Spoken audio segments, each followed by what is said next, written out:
अस्सलाम वालेकुम। दुरूद शरीफ पढ़ लो।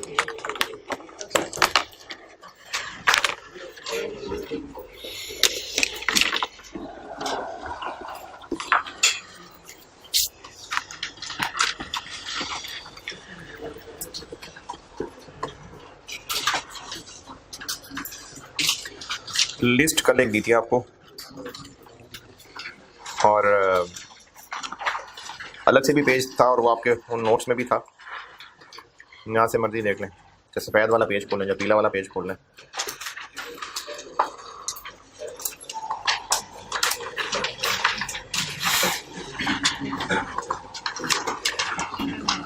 और ऑनलाइन वालों के लिए मैंने अलग से प्लेस किया हुआ है आपके इसमें कंपोनेंट्स ऑफ कॉस्ट के नाम से फाइल है।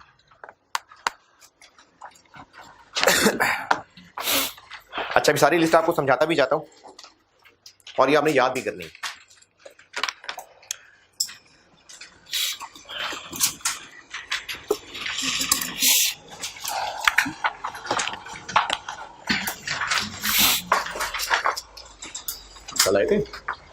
कल आए थे आप।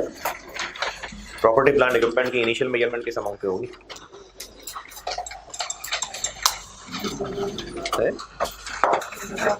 मैंने पूछा है कि प्रॉपर्टी प्लांट इक्विपमेंट की इनिशियल मेजरमेंट किस अमाउंट पे होगी?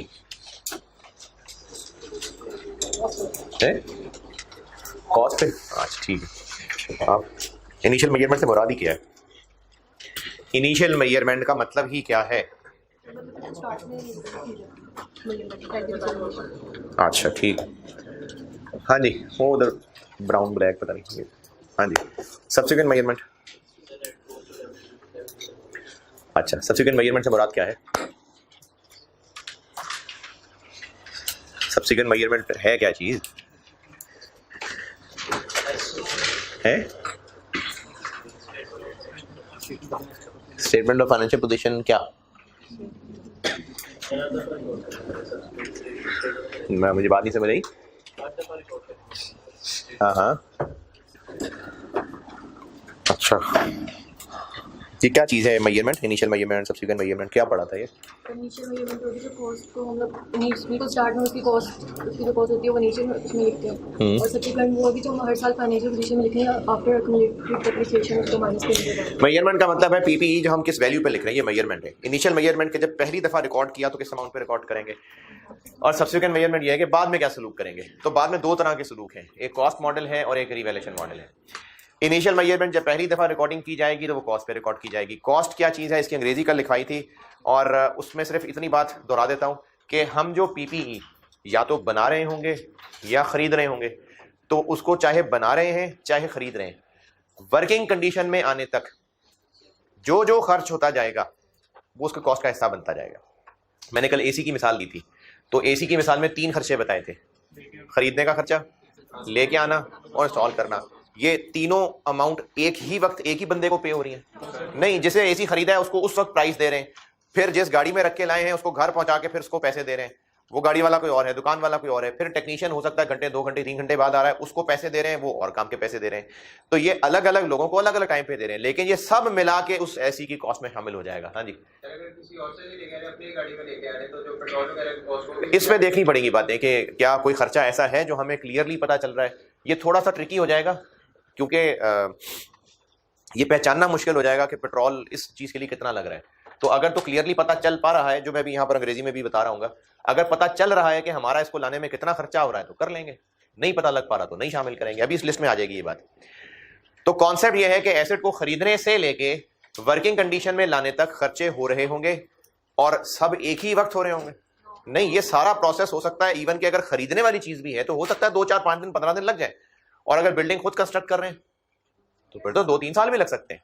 लेकिन ये सब काम, सब खर्चा क्यों हो रहा है, क्यों कर रहे हैं सारा खर्चा?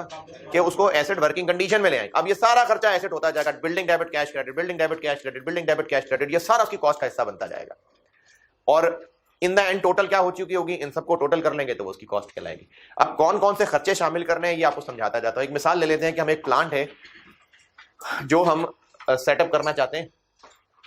प्लांट क्या, ये पौधा जो नहीं, फैक्ट्री का जो मैन्युफैक्चरिंग पूरा प्रोसेस होता है, और ये बहुत सारी चीज़ों से मिलके बना होगा। एक पूरा प्रोसेस है कि सीमेंट बनाने वाला प्लांट है, अगर इसका स्टार्ट कहाँ से होगा, उसमें कौन कौन सी चीज़ें कहाँ कहाँ से गुजरेंगी, फिर एंड पे सीमेंट बन के बोरियों में जा रहा होगा, पूरा एक प्लांट है।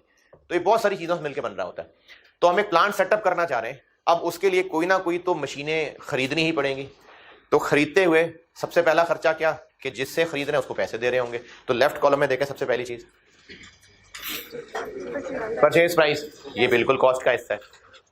पॉइंट फिर समझिए, खरीदने से लेके वर्किंग कंडीशन तक लाने के लिए जो खर्च होता जा रहा है वो कॉस्ट का हिस्सा बनता जा रहा है। तो स्टार्ट हुआ यहां से प्राइस से, जो दुकानदार को पैसे दिए। अच्छा, दुकानदार के जो पैसे थे अगर वो फाइनल थे तो ठीक है, नहीं तो अगर कुछ डिस्काउंट दे रहा था तो वो उसमें से माइनस हो जाएगा। डिस्काउंट होता है ट्रेड डिस्काउंट या सेटलमेंट डिस्काउंट, एक ही बात है। ट्रेड डिस्काउंट क्या होता है? जो ट्रांजैक्शन करते हुए नेगोशिएशन के दौरान प्राइस कम करवा लेते हैं, और ये प्राइस सेलर कम कर ही क्यों रहा है? सेल करने के लिए, ट्रेड करने के लिए। तो ये ट्रेड डिस्काउंट है। इसको बल्क डिस्काउंट भी कह सकते हैं, मतलब इसको बल्क डिस्काउंट कह सकते हैं, बल्क डिस्काउंट भी ट्रेड डिस्काउंट ही होता है।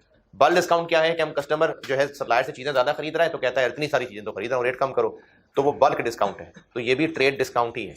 चूंकि ये खरीदते हुए प्राइस में ही एडजस्टमेंट है तो ये प्राइस निकालते हुए उसमें से लेस हो जाएगा। तो दूसरी आइटम देखें, नहीं सॉरी, पहली में ही आगे से लेस हो रहा है, लेस ट्रेड डिस्काउंट। एक होता है सेटलमेंट डिस्काउंट। सेटलमेंट डिस्काउंट जो खरीद तो लिया लेकिन सप्लायर ने कहा है कि जो चीज आपको बेची है ये 45 दिन का क्रेडिट है, और अगर 15 दिन में ही पैसे दे दिए तो चलो 5% और डिस्काउंट मिल जाएगा। अब ये जो मजीद डिस्काउंट मिलेगा ये क्यों मिल रहा होगा? पैसे जल्दी देने से। तो इसका ना ताल्लुक एसेट खरीदने से नहीं है, और पैसे जल्दी दे रहे होंगे तो क्रेडिटर डेबिट हो रहा होगा। लेट से 100 रुपए देने थे इसको और हम 90 में ही किस्सा खत्म कर रहे हैं, तो 10 क्या है? Discount received. तो इस एंट्री में कहीं प्लांट डेबिट क्रेडिट हो रहा है? नहीं। तो इसका मतलब प्लांट की अमाउंट निकालते हुए इस सेटलमेंट डिस्काउंट का कुछ भी नहीं करना। तो राइट वाले कॉलम में पहली आइटम देखें, सेटलमेंट डिस्काउंट। राइट वाला कॉलम क्या बना है, क्या कर रहे हैं? अगर हमें खर्चों को लिस्ट डाउन करके उनमें से खुद ऐड एक एक करके कॉस्ट बनानी है, जिनमें से ट्रेड डिस्काउंट एक लेस करने वाली चीज है, तो सेटलमेंट डिस्काउंट को लेस नहीं करना। ये राइट वाले कॉलम में लिखने का मकसद है कि इसको नहीं करना लेस। चलें लेफ्ट में वापस। खरीद लिया, दुकान से खरीदा, अब दुकान से खरीद के ला रहे थे, तो अगर लोकल ही खरीदा है तो वहीं उसी दुकान पे टैक्सेस देने पड़ सकते हैं।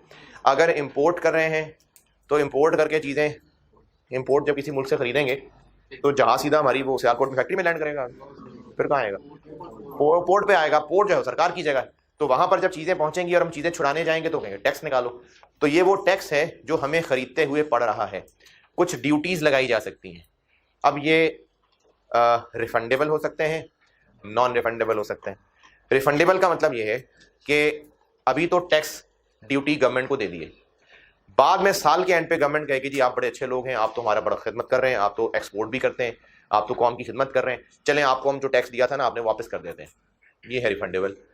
तो अगर हमें इंपोर्ट के टाइम पे दिया हुआ टैक्स कल को वापस मिल जाना है तो ये तो हमें इफेक्टिवली खर्चा ही नहीं पड़ा ना, इसको कहते हैं रिफंडेबल टैक्स। ये नहीं ऐड होगा प्लांट की कॉस्ट में, लेकिन अगर कोई नॉन रिफंडेबल है तो वो तो पड़ गया खर्चा, वो ऐड होगा। तो लेफ्ट कॉलम में नॉन रिफंडेबल और राइट कॉलम में रिफंडेबल, और राइट कॉलम में सबसे आखिर में, राइट कॉलम में सबसे आखिर में रिफंडेबल। रिफंडेबल टैक्सेस ड्यूटीज हैं तो ऐड नहीं करने, नॉन रिफंडेबल है। अच्छा, और अगर आपको नहीं बताया कि रिफंडेबल है कि नॉन रिफंडेबल, तो सिर्फ इनकम टैक्स ऐसा है जो हमेशा रिफंडेबल होता है। उसके अलावा कोई भी टैक्स ड्यूटी है अगर नहीं बताया नॉन रिफंडेबल है कि रिफंडेबल है तो बाय डिफॉल्ट नॉन रिफंडेबल है। तो ये बात राइट कॉलम में आखिरी बुलेट पॉइंट और उसके नीचे लिखे bracket, right column last bullet point और उसमें लिखा ब्रैकेट।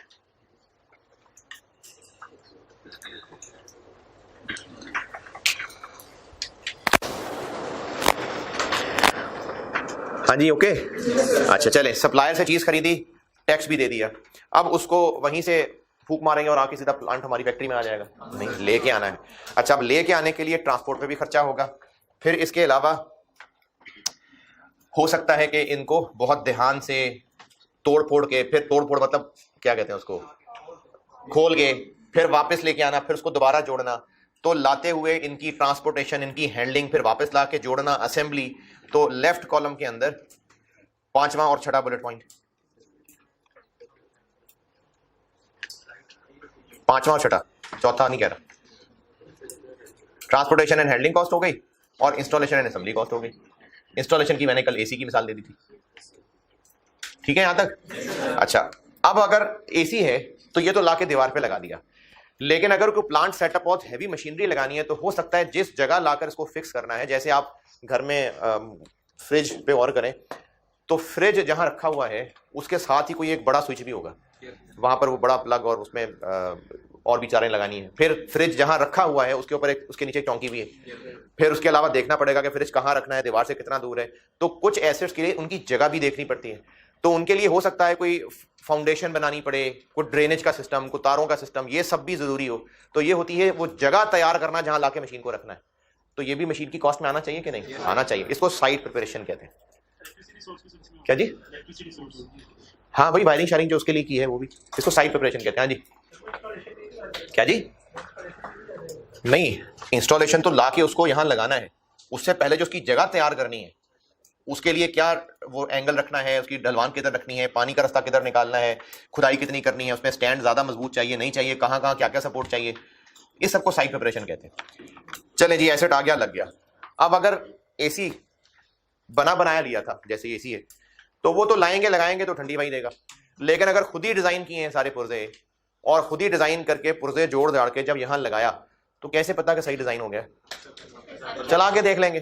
तो इसी तरह से जो बहुत कॉम्प्लिकेटेड किस्म के डिजाइन वाले, बहुत सोफिस्टिकेटेड हैवी मशीनरीज होती हैं, उनको हमने सही डिजाइन किया नहीं किया, लाके सही इंस्टॉल कर लिया, अब कैसे पता कि सही बन रहा है कि नहीं बन रहा, सही चल रहा है कि नहीं चल रहा? जिस काम के लिए बनाया था वो काम करके देख लेंगे। अगर सीमेंट प्लांट लगाया है तो चलो सीमेंट बना के देख लेंगे।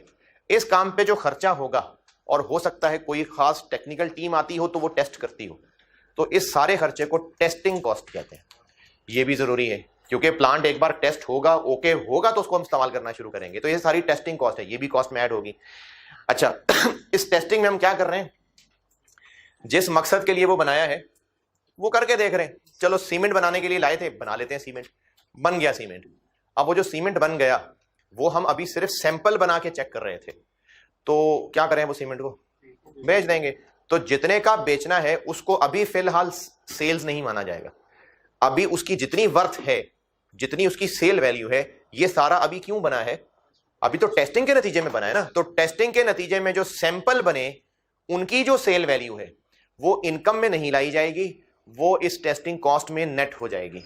जैसे अगर प्लांट को टेस्ट करने में 8 मिलियन लग रहा है और उसको टेस्ट करते जो सैंपल बन गए वो 1 मिलियन के बिक सकते हैं, तो हम समझेंगे कि हमें टेस्टिंग ही 7 मिलियन में पड़ी। ये टेस्टिंग में लिखा हुआ नेट ऑफ वाली बात नहीं समझ आई? यार शक्लें अभी तो ठीक नहीं हो पा रही, मैं वो बदलाव नहीं महसूस कर रहा शक्लों में, है ही ऐसे। अच्छा, बिल्डिंग कंस्ट्रक्ट कर रहे हैं और उस बिल्डिंग को कंस्ट्रक्ट करने के लिए हमारी अपनी ही नहीं, अभी अपनी नहीं, कुछ क्रेन्स हम इस्तेमाल कर रहे हैं और वो क्रेन्स लाए हैं किराए पे।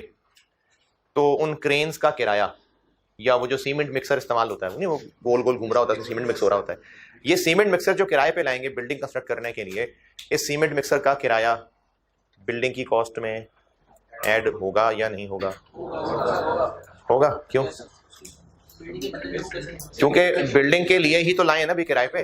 तो वो जो सीमेंट मिक्सर इस्तेमाल हो रहा है उसका जो किराया है वो बिल्डिंग की कॉस्ट में ऐड होगा। अच्छा, कितने अरसे का किराया? हम लाए थे, वापस नहीं कर रहे, पड़ा हुआ है, बिल्डिंग भी बन के पुरानी भी होनी शुरू होगी, पुराना हो ही जा रहा है। हाँ जी, जितना अरसा वो बिल्डिंग के लिए इस्तेमाल हो रहा है उतने अरसे का किराया।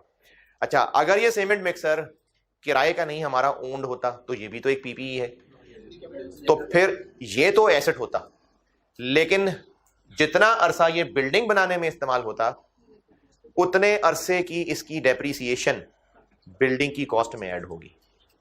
ये पॉइंट दोबारा सुने। एक सीमेंट मिक्सर है, हमारा काम ही कंस्ट्रक्शन का है, तो हमारा अपना एसेट है, और इस मिक्सर की जो एनुअल डेप्रिसिएशन है, चले स्ट्रेट लाइन मेथड है, ये हर साल 240 मिलियन डेप्रिसिएशन चार्ज हुआ करती है। 2019 में भी एक्सपेंस बन गया 240, 2020 में भी एक्सपेंस बन गया 240। 2021 में ये हुआ कि 2021 में ये मशीन यूज्ड हुई फॉर कंस्ट्रक्शन ऑफ अपनी बिल्डिंग,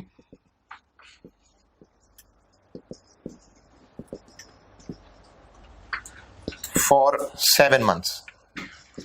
7 महीने ये अपनी बिल्डिंग की कंस्ट्रक्शन के लिए इस्तेमाल हुआ। अब इस हर साल होने वाली 240 मिलियन की डेप्शन का क्या करेंगे? हमारा एक सीमेंट मिक्सर है, बहुत कोई हैवी मशीनरी है जो हमारा एसेट है और डेप्रिशिएट हुआ करता है। अब 1 साल ये हमारी ही अपनी एक ऑफिस बिल्डिंग कंस्ट्रक्शन में इस्तेमाल होता रहा, तो फिर उस मिक्सर की जो डेप्रिसिएशन है 2021 की 7 महीनों की, वो बिल्डिंग की कॉस्ट में ऐड होगी और उसके अलावा पूरी पूरी एक्सपेंस भी चार्ज होगी। नहीं, 240 में से देखें 7 महीनों का कितना बना? 1। तो होगा ये कि डेप्रिसिएशन एक्सपेंस में 240 नहीं जाएगा, 5 महीने जाएंगे और बाकी बिल्डिंग में जाके डेबिट हो जाएगा। अच्छा, डेप्रिसिएशन की एंट्री क्या होती है? डेप्रिसिएशन एक्सपेंस डेबिट और एक्यूमुलेटेड डेप्रिसिएशन क्रेडिट। तो वो जो हमने एक्यूमुलेटेड डेप्रिसिएशन में 240 क्रेडिट करना है इस साल, वो वैसे ही होगा, लेकिन डेप्रिसिएशन एक्सपेंस में 240 इस बार नहीं जाएगा। इस बार जाएगा कितना? 100, क्योंकि 140 जाके बिल्डिंग की कॉस्ट में ऐड हो जाएगा। तो अगर हमारा एक एसेट बनाने के लिए हमारा ही एक और एसेट कुछ अर्सा इस्तेमाल हो रहा है, तो उस इस्तेमाल होने वाले एसेट की उतने अरसे की डेप्रिसिएशन बनने वाले एसेट की कॉस्ट में ऐड होगी। हाँ जी सर, समझ लें हम ये मिक्सर जो है ये हम हमारे बिजनेस के तौर पे यूज होता है। हाँ। जैसे आप रेंट आउट हम आगे, चलो ठीक है, रेंट आउट करते हैं। ठीक है, तो अब वो 7 महीने जो हमारी बिल्डिंग बनाने के लिए यूज हुआ है, ये उस 7 महीने की डेप्रिसिएशन तो हमने कॉस्ट में ऐड कर दी, लेकिन वो जो सेल प्रोसीजर जो आनी थी उन 7 महीने की, उसका क्या करेंगे? वो तो लॉस बन जाएगा। अच्छा, एक सवाल है जी, अच्छा सवाल है कि ये जो हम अपने बिल्डिंग बनाने के लिए अपना ही मिक्सर 7 महीने के लिए यूज कर रहे हैं, तो हम तो अच्छा खासा किराए पे दिया करते थे, हर महीने किराया आता था। अब हमने वो 7 महीने के लिए अपनी बिल्डिंग ही में इस्तेमाल कर लिया, तो वो 7 महीने का किराया आना था, नहीं आ सका। नहीं, हमारा अपना है। सर अगर हम बाहर चलाते तो हम उसका तो किराया दे देते हैं। चले, वो तो एक और सवाल हो गया। पहला सवाल ये है कि हम अगर इसको किराए पे अच्छा खासा दिया करते थे, तो अब तो 7 महीने हम किराया नहीं कमा पा रहे, तो जब नहीं कमा पा रहे तो फिर क्या करें? तो बड़ी बिल्डिंग की कॉस्ट उसको शामिल कर रहे हैं। वो तो डेप्रिसिएशन को कर रहे हैं ना, डेप्रिसिएशन तो पहले भी होती थी। नहीं, सवाल ये है कि हमारा मिक्सर हमने दूसरों को किराए पे देने के लिए रखा हुआ था, वो दूसरों को किराए पे दिया करते थे और इनकम कमाया करते थे। अब वो इनकम कमाने की बजाय हमने क्या किया कि उस मिक्सर को अपनी बिल्डिंग, अपने ऑफिस बिल्डिंग बना रहे थे, वहीं इस्तेमाल करना शुरू कर दिया। तो अब उन 7 महीने हम किराया नहीं कमा सके, तो कॉस्ट में ऐड कर रहे हैं, तो हमें जब यहाँ पे कॉस्ट में ऐड करेंगे, हाँ, इसका मतलब है कि हम दे रहे हैं उसकी। हम रेंट दे रहे हैं। जैसे अगर कई लोग हमारे पास हाँ, तो हम दूसरों से भी तो मतलब किराया भी लेकर कर देना है। जो आना था उसको अगर बिल्डिंग की कॉस्ट में ही ऐड कर दें। अच्छा, तो फिर अच्छा, मैं सवाल दोबारा दोहरा देता हूँ, क्योंकि सवाल बेशक अभी फौरन के फौरन इस चैप्टर के लिए ना सही, लेकिन वैसे FAR 1 लेवल पे एक अच्छा सवाल है, इसलिए बता रहा हूँ। सवाल जिनको नहीं समझ आया, मैं सवाल दोबारा दोहरा देता हूँ। ये जो मिक्सर है जिसकी हर साल हम 240 की डेप्रिसिएशन एक्सपेंस चार्ज करते हैं, हम इससे हर साल रेंट इनकम भी कमाया करते थे, 370 हर साल किराया कमाते थे। ये ओन्ड एसेट है मिक्सर। तो अब जब ये 7 महीने अपनी बिल्डिंग बनाने में इस्तेमाल हो गया, तो उन 7 हम जो किराया कमाते थे वो नहीं कमा सके ना, कि कमा लिया? नहीं कमा सके। तो पूछा ये है कि इसका क्या करें? सिर्फ अफसोस होगा और कुछ नहीं होगा। देखिए, अकाउंटिंग में ना, अकाउंटिंग में उन चीजों की अकाउंटिंग हो रही होती है जो हो रहे हैं। जो ना हो सका, काश ऐसा हो जाता, ऐसा क्यों नहीं हो सका, होता तो अच्छा लगता, अरे क्या हुआ, हो क्यों नहीं हुआ, इनकी अकाउंटिंग नहीं हो रही होती। इसकी मिसाल समझें कि अगर हम एक शॉप पे सेल्समैन बिठाया हुआ है और वो बहुत काबिल सेल्समैन है और हर रोज कम से कम 100 यूनिट्स बेचता है। अब एक दिन वो बीमार हो गया और उसकी जगह और सेल्समैन बैठ गया, तो वो जो दूसरा सेल्समैन बैठा वो सिर्फ 80 यूनिट्स बेच सका। तो वो जो हर रोज 100 बिकते थे, उस दिन फारिग बंदे को बिठाने की वजह से 20 यूनिट्स नहीं बिक सके। तो इसकी क्या अकाउंटिंग करें जो 20 नहीं बिक सके? मुझे भी याद है कि इकोनॉमिक्स में सर ने बताया था कि अपॉर्चुनिटी कॉस्ट होती है, उस इकोनॉमिक्स में हम ऐड करते हैं। अभी ये जो सवाल पूछा इसका बताए ना, कि जो 20 यूनिट्स नहीं बेचे, नहीं हो गया ना। तो अकाउंटिंग में ना, फाइनेंशियल अकाउंटिंग के अंदर हम उन चीजों की अकाउंटिंग कर रहे होते हैं जो ट्रांजेक्शन हुई है, जो नहीं हुई है वो नहीं हुई है। अगर हमने एक बंदा रखा हुआ था, वो हमारा सैलरी पे एम्प्लॉय था, हम उसको हर महीने सैलरी एक्सपेंस देते थे, किसी महीने हमने गुस्सा करके उसको निकाल दिया, तो वो जो हर महीने सैलरी जाती थी अब उसको इनकम माननी शुरू कर दे? नहीं ना। तो जो हो रहा होता है हम उसको अकाउंट फॉर कर रहे होते हैं, जो नहीं हो रहा होता उसको अकाउंट फॉर नहीं कर रहे होते। तो जिन महीनों में किराया कमाएगा अल्लाह का शुक्र अदा करेंगे, रेंट इनकम बनाएंगे। जिन महीनों में नहीं कमाएंगे कुछ भी नहीं एंट्री करेंगे, शुक्र फिर भी करेंगे। तो रेंट इनकम नहीं आ रही, कोई बात नहीं। डेप्रिसिएशन ओके, अच्छा जी। उसके बाद हमने बिल्डिंग बनाने के लिए नक्शा बनवाना है, उसके लिए कोई आर्किटेक्ट हायर करना है, फिर और 100 लीगल मसले हो सकते हैं, कोई लीगल एडवाइजर हायर करना पड़ेगा और कोई इंजीनियर हायर करना पड़ेगा, तो वो हमसे अपनी सर्विस की फीस लेगा। तो वो बिल्डिंग में ऐड कर दें कि ना करें? बिल्कुल कर दें। तो प्रोफेशनल फीस वो भी ऐड हो गई। अच्छा, ये तो हो गए वो नाम जो आईएएस में लिखे हुए हैं, तो मैंने लिस्ट बना ली। फिर एक बहुत ही कंप्रिहेंसिव सेंटेंस लिखा हुआ है, और वो कंप्रिहेंसिव सेंटेंस ये है कि ये तो चलो मिसालें आ गई, उसके अलावा वो सारे खर्चे जो इस बिल्डिंग के लिए ही हो रहे हैं और जरूरी हैं, बिल्डिंग बनाने ही के लिए खर्च हो रहे हैं, करे जाओ ऐड। जो भी जरूरी खर्चा, all other directly attributable. Directly attributable का मतलब है जो हम लिंक कर सकते हैं कि वो बिल्डिंग के लिए है। जैसे क्लास के शुरू में स्टूडेंट ने सवाल पूछा था कि एसी हम खरीद के ला रहे हैं, अब उस एसी खरीद के लाने के लिए अगर अपनी ही गाड़ी में जा रहे हैं तो उस अपनी ही गाड़ी का कोई एक्सपेंस उस एसी की कॉस्ट में ऐड होगा? सिर्फ उतना ही होगा जो हम गए, रस्ते में टोकन देना पड़ा, फलाना टोल टैक्स देना पड़ा, स्पेशली वहां जाने के लिए 200 रुपए का पेट्रोल डलवाना पड़ा, बस सिर्फ यही है जो हम इसको डायरेक्टली एट्रीब्यूट कर सकते हैं, बस ये ऐड होगा, उसके अलावा मजीद नहीं निकाल सकते हैं। तो वो जरूरी खर्चा जो एसेट को वर्किंग कंडीशन में लग रहा है वो उसकी कॉस्ट का हिस्सा बनेगा। ये इस सेकंड लास्ट बुलेट पॉइंट का मतलब है। लेफ्ट साइड पे, कौन सी लेफ्ट साइड, क्या कर रहे हैं हम, किधर है, कौन है, क्या है हम? कंपोनेंट्स ऑफ कॉस्ट पढ़ा रहा हूं, उसमें मैंने 2 हिस्से बनाए हुए हैं। लेफ्ट कॉलम उनका बनाया है जो हमने खर्चे एसेट की कॉस्ट का हिस्सा बनाने, तो उनमें से मैंने आपको अभी अभी सेकंड लास्ट बुलेट पॉइंट बता दिया, और आप पढ़ लें जी।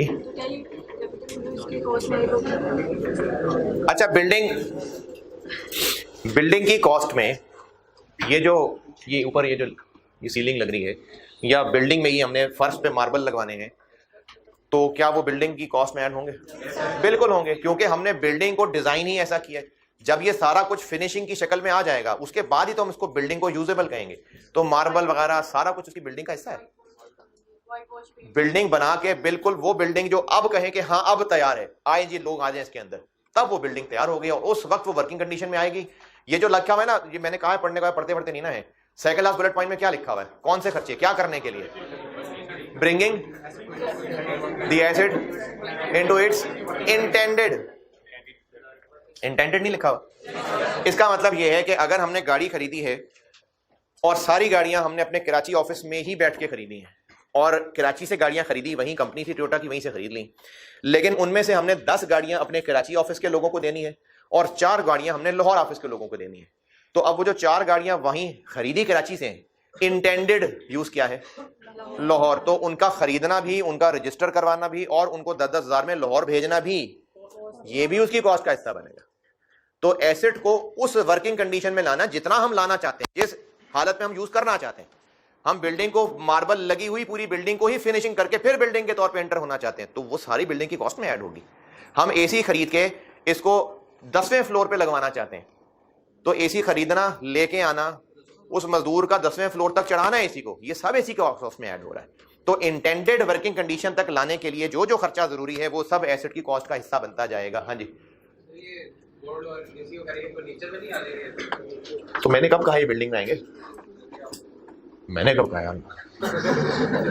कहा ये बोर्ड जो है ये बिल्डिंग के?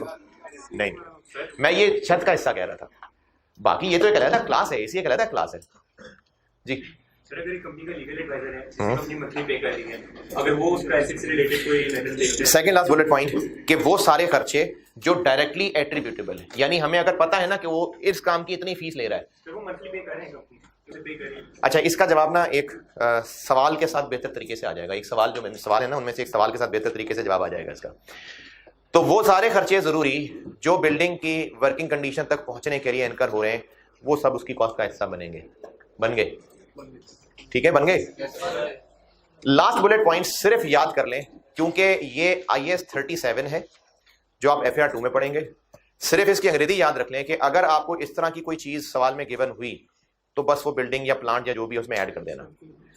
Present value of estimated dismantling and site restoration cost, ये खर्चा अभी हुआ नहीं है, ये बाद में होगा, तो इसको कॉस्ट में क्यों ऐड करना है, इसका जवाब मिलेगा IAS 37 इंशाल्लाह FAR 2 में। तब तक के लिए बस अभी ये लिस्ट का हिस्सा है तो हिस्सा है, अगर गिवन हुआ तो एज इट इज ऐड कर देना। ये हो गई जी लेफ्ट वाली कॉलम पूरी। देख सर अगर ऑनर किसी साइट पे मतलब वो विजिट करने के लिए जा रहा है, तो वैसे ही अगर कोई मतलब वो एक कार पे जा रहे हैं, पेट्रोल का लगा है, तो उस पेट्रोल को हम कॉस्ट में काउंट कर लेंगे।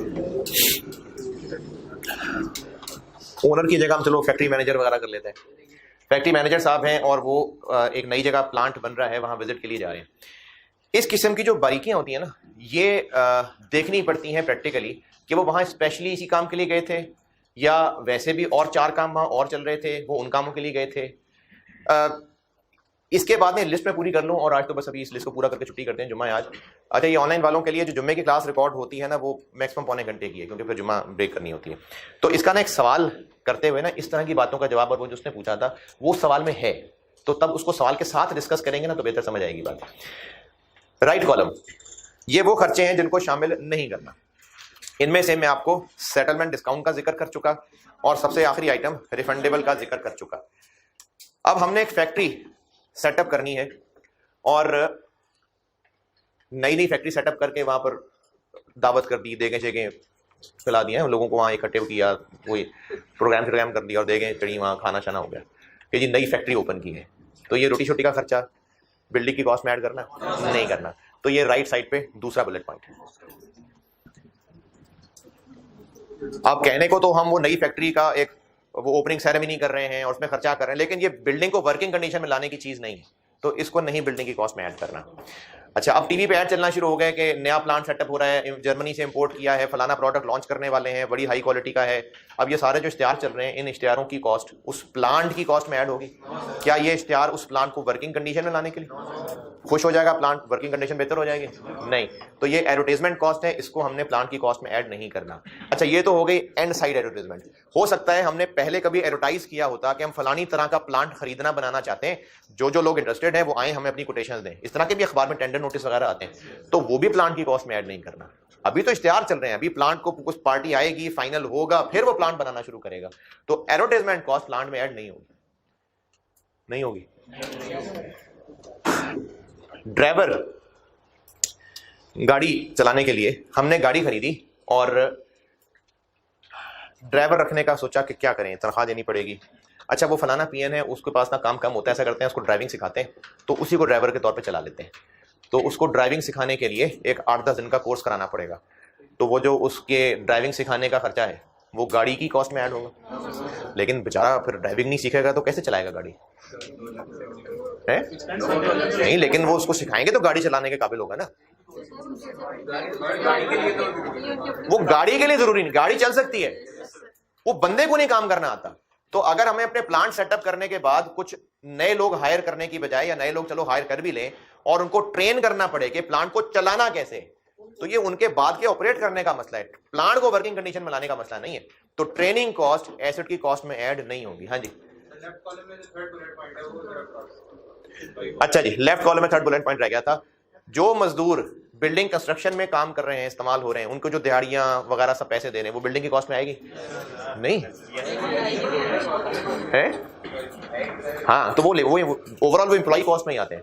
ये ना जो एम्प्लॉय कॉस्ट वर्ड यूज हुआ है ना IAS 16 में, ये असल में IAS 19 है, C5 बनता एम्प्लॉय, ये उसने उस कॉन्टेक्स्ट में एम्प्लॉय कॉस्ट का वर्ड यूज किया हुआ है, तो वो दिहाड़ीदार मजदूर भी शामिल है उसके अंदर, तो मजदूरों का खर्चा भी आएगा। अच्छा जी, राइट कॉलम में कहां तक पहुंचे? तो ट्रेनिंग कॉस्ट शामिल नहीं होगी। नहीं, लेकिन अगर बंदे काम नहीं सीखेंगे तो फिर प्लांट कैसे चलेगा? प्लांट चल सकता है, वो हमारा ऑपरेट करने का मसला। ठीक है जी, शाबाश। जिस फैक्ट्री में प्लांट हम बना रहे हैं, लगा रहे हैं, उस फैक्ट्री में पहले भी काम हो रहा था, बस एक्सपेंशन हो रही है, तो उस फैक्ट्री का रेंट उस नए बनने वाले प्लांट की कॉस्ट में ऐड होगा। उस फैक्ट्री के गार्ड्स की सैलरी और बाकी कोई और मसले नहीं। तो जनरल एडमिनिस्ट्रेटिव खर्चे वो नहीं आ रहे होते एसेट की कॉस्ट में। जनरल का मतलब है जो वैसे ही बिजनेस में काम चल रहा है, तो वो खर्चे नहीं सारे प्लांट की कॉस्ट में ऐड कर देने। ये एडमिनिस्ट्रेटिव एंड जनरल ओवरहेड्स है। अच्छा, बाकी जो है ना, ये 4 आइटम्स जो रह गई हैं, ये इंशाल्लाह फिर कल की क्लास में ये करके और इसकी प्रैक्टिस करते हैं। ठीक है, अल्लाह हाफिज़।